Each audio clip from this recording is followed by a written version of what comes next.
It's during Christmas vacation, I still recall, and Doc had a meeting. He said, well, looks like Mark Spitz is going to come to school here. And we all just dropped dead because we knew he was the best swimmer in the world.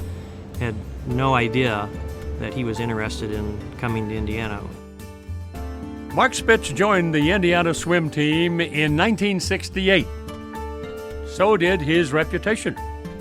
Doc very wisely had a team meeting. I remember it like it was yesterday. And he said, well, I know all of you have heard stories about him, but I want you to do this. I want you to accept him for who he is when he gets here, and let your impression be determined by what he does here and not on what you've heard. And so that's what we did, and we embraced him, accepted him in the team, and we fell in love with him immediately. Mark heard that story because the swimmers told it to him, and that made him feel really good about where he's going. Spitz's new teammates embraced his arrival in Bloomington and marveled at his natural talents. Well, there's a lot of different ingredients that go into a great swimmer, and Mark had most of them. His sensitivity for the feel of the water. I know this is something that's not something you talk about unless you're a swimmer, but you actually feel where to hold the water.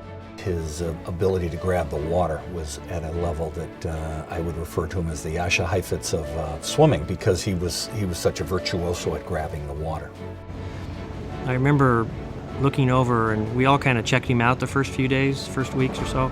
So, well, gee, what does this guy do that we don't do? And we found out that he really doesn't do anything different than what we do. He's just better. Technically, Spitz had no peer. Yet Indiana swimming coach Doc Conselman identified one area in which Spitz was lacking. Mark had a killer instinct. He got on the block, he's going to beat you. Whatever it took, he would get his hand on the wall first. The only thing that was really negative about him probably was his vulnerability, his suggestibility, that you could get into his head really easily. That's where Doc really had to protect him. Doc, I remember, said to me once, he's got everything as far as his body is concerned. It was mostly his mind that you had to try to do something about. Doc was not truly developing swimming talent with Mark. He was polishing it, and the biggest thing he did was straighten him out psychologically. He was able to develop a confidence that didn't deal with braggadocio. My coaches understood me, and they gave me the coddling that I needed at the time I needed it, but they also laid the gauntlet down when I needed it to be like, okay, enough of this.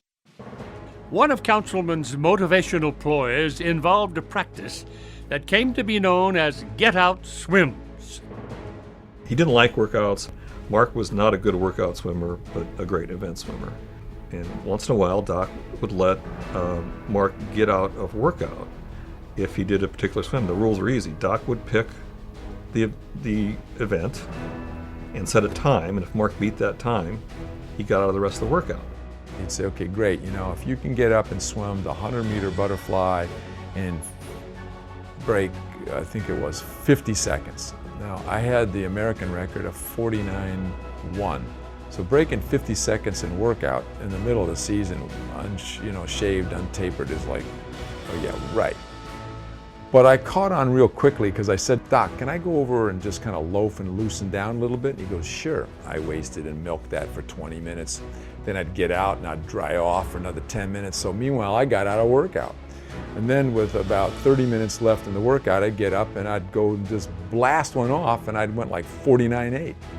Well, I got to get out and everybody got to get out. Conselman's practice tricks benefited both Spitz and his teammates. There was a guy in the pool named Gary Hall. And so him watching me do that had a profound effect on his psyche. God, if he can get up and do that, and he's not rested and he's not tapered and he wasn't prepared for it and he didn't eat the right breakfast and he didn't take a nap and whatever, and he can just do that, what's that mean to me? And Doc and I used to talk about that while I was actually doing that. He did get out swims deliberately and discussed it with me, and nobody knows that. I'm disclosing that now so that we could psych the team up. The get-out swims worked to perfection, and in Spitz's first season, the Hoosiers swim team was the class of the nation. I remember going to away meets.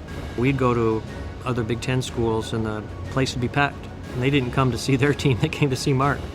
They went undefeated in the Big Ten dual meets. They won the Big Ten championship, and they ended up winning the national championship.